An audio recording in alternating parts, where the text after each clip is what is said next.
Los grupos violentos que el presidente de Ecuador, Daniel Noboa, ha identificado como organizaciones terroristas transnacionales, está uno que se autodenomina los cubanos o cubanos, protagonistas de los últimos actos de suma violencia que han venido sacudiendo el país desde hace algún tiempo y que ayer llegó al extremo de asaltar un canal de televisión. Ahí estamos viendo las imágenes del asalto al canal de televisión, el programa que se llamaba Después de la Noticia. También asaltaron una universidad y asesinaron a varios miembros de las fuerzas del orden, los ahorcaron, les dispararon, un horror. Hoy veremos quiénes, más allá del narcotráfico, controlan y promueven este tipo de actos y cuál es la verdadera semilla de tal violencia. Muy buenas noches y bienvenidos a Fondo.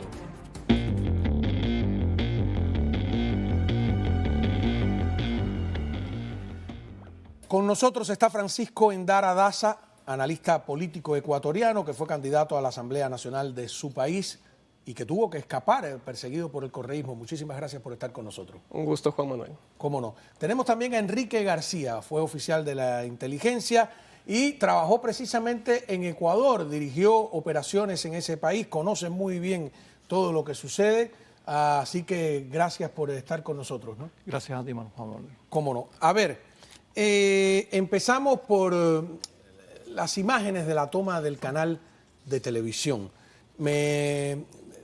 La he visto varias veces, es sobrecogedor, está el programa andando. En otra parte de la estación también hay rehenes. ¿Conoces a los personajes? Por ejemplo, ¿quién es el que está detrás? ¿Es el presentador? Que le ponen luego, vamos a ver en el video, escuchemos el sonido, le ponen una dinamita en el bolsillo y lo obligan a decir que la policía se vaya, que por favor se vayan, ¿no? ¿Sabes quién es?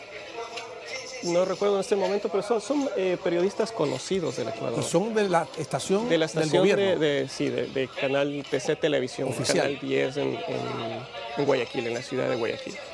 Porque esto no es televisión nacional, sino es solo en Guayaquil o sale en todo el país. La sede del canal El Ataque se dio en la ciudad de Guayaquil. Es la sede del Pero canal. el canal se ve en todo el país. Se ve en todo el Ecuador. O sea que eso fue en vivo y lo vio el país entero. Así es.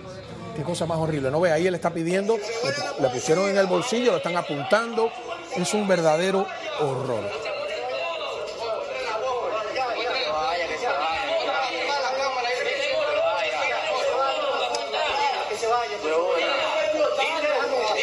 Dile que tenemos bomba.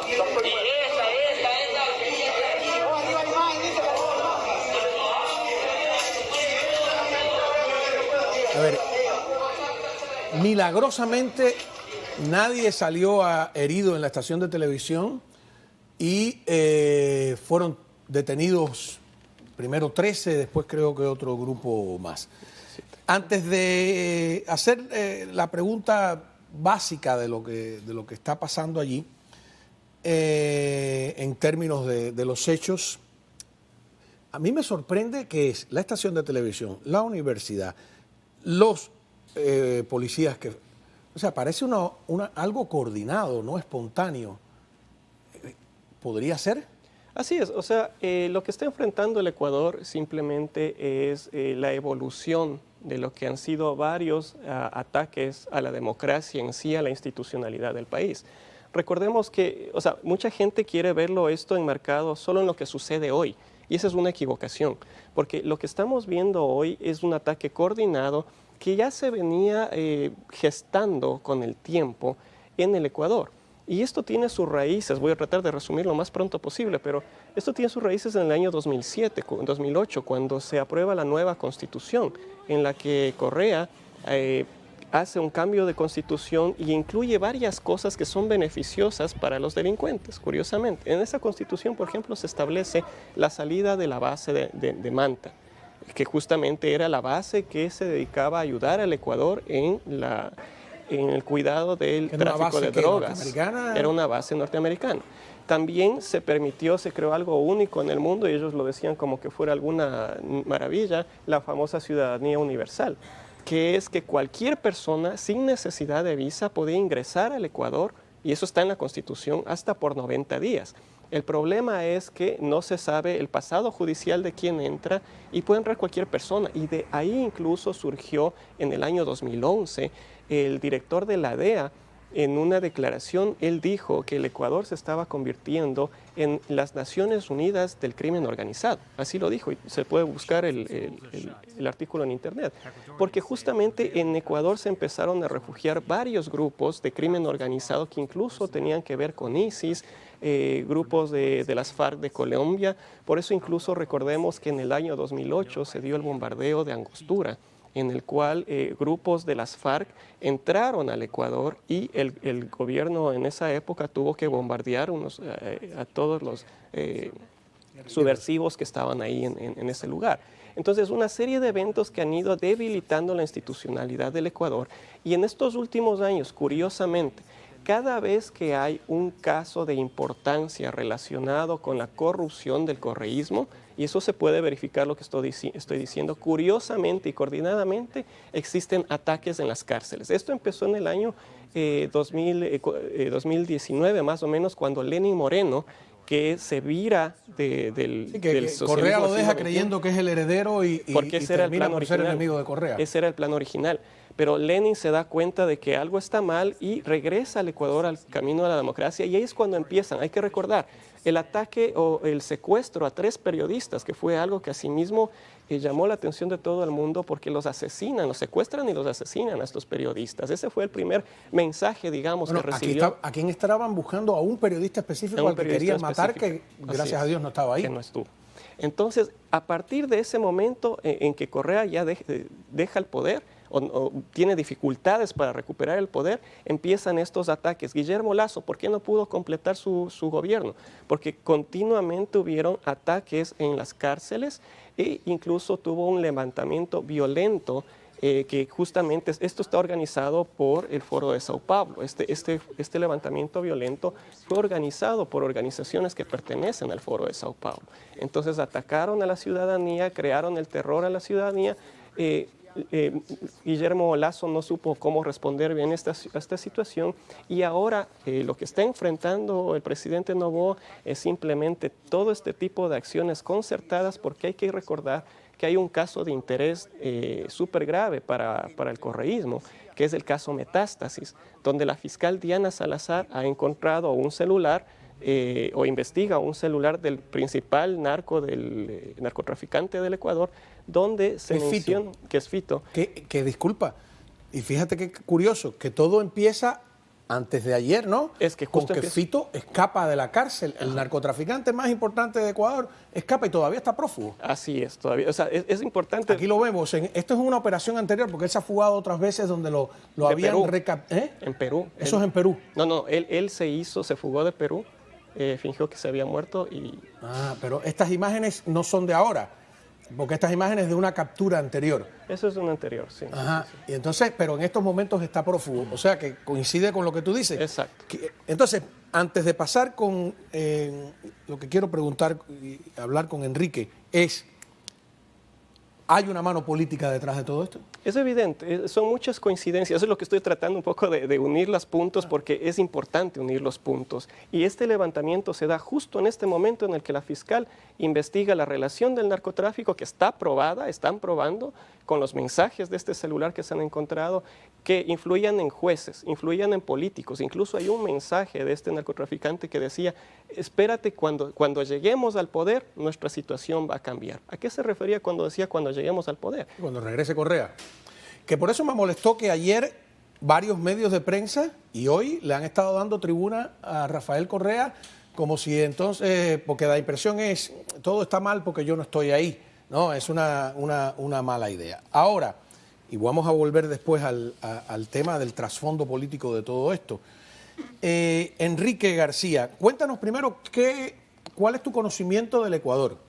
Bueno, yo, Ecuador, aparte que viví trabajando para la inteligencia cubana los últimos años, hasta que fui extraído y vine a los Estados Unidos, o sea, deserté hacia los Estados Unidos en enero del 89, por razones laborales, años después, es un país que he vuelto con frecuencia, un país que conozco bien, un país que aprecio, que quiero muchísimo, y un país que creo conocer y con Endara hemos compartido, he hablado en varias oportunidades. Yo quiero subrayar un par de cosas incluso sobre lo que se refería a Endara, y es lo siguiente, que no se puede olvidar. Rafael Correa, que formó parte del proyecto del socialismo del siglo XXI, en el cual está Venezuela, manejado por Cuba, Venezuela, Bolivia, Nicaragua, todo ese paquete de países.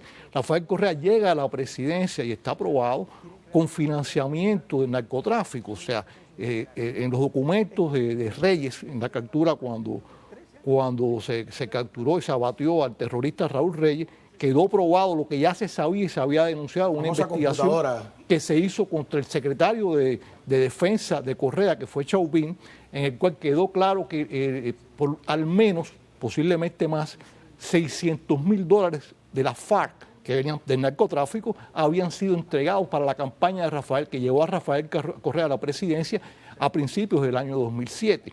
Luego, en todo el gobierno de Rafael Correa, y quiero aclarar una cosa sobre la base de Manta. La base de Manta era una base no solo para Ecuador, era la base aérea norteamericana que controlaba toda el Suramérica, el patrullaje contra el narcotráfico se hacía desde ahí, o sea, era muy importante la aniquilación de esa base para los narcotraficantes, pero además esa base cumplía con las leyes de Ecuador.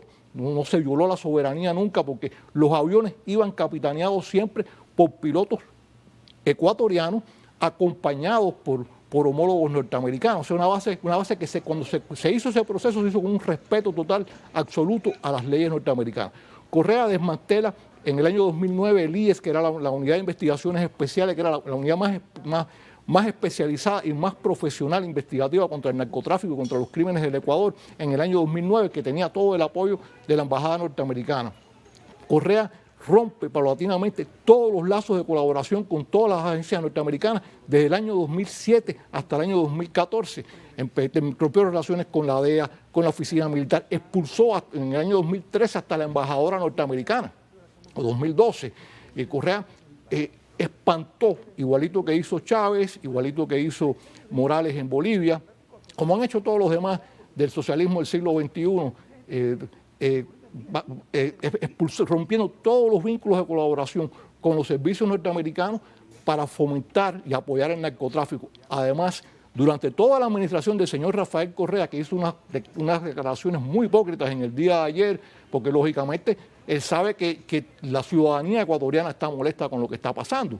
Entonces hizo unas declaraciones totalmente hipócritas, pero la semilla, el germen de lo que está pasando en Ecuador hoy, que el presidente Noboa ha enfrentado desde su campaña y ahora lo ha dicho, es la persona que está dispuesta y tiene la voluntad política de acabar con todo ese fenómeno. Todo eso nació y es hijo del gobierno de Rafael Correa, donde varios de sus ministros, desde Patiño, cuando era canciller, que está asilado, es prófugo de la justicia, asilado en México desde hace años, desde que escapó del país en el 2019, desde el propio Correa, que tiene casos por peculado, prófugo de la justicia en Bélgica, y gran parte de su gobierno hubo escándalo de narcotráfico hasta en el caso de la valija diplomática de Italia en el año 2011, donde la hermana de Rafael Correa se plantea, según he podido conocer, tuvo vínculos con las personas que tuvieron que ver con esa operación de tráfico de drogas, que se descubrió por la policía italiana. El canciller Patiño, según se plantea, estuvo vinculado a ese caso también y fue un caso que fue totalmente ocultado por el Poder Judicial. Entonces, todo este fenómeno, y es lo que quiero subrayar, Juan Manuel, la interrelación de todos estos gobiernos de extrema izquierda que querían convertirse en eternos en estos países, han tenido una alianza natural con el narcotráfico. Y el narcotráfico, a su vez, lo que ha hecho es seguir corrompiendo las estructuras del Estado, del Poder Judicial, etcétera. Y entonces el presidente Noboa, ahora que quiere solucionar esto y que yo espero que lo solucione, tiene un fenómeno que ha heredado demasiado grande. Vamos a una pausa. Cuando regresemos, varias preguntas. ¿Está el régimen castrista de alguna manera detrás de todo esto? Vamos a ver las declaraciones de Díaz-Canel. Vamos a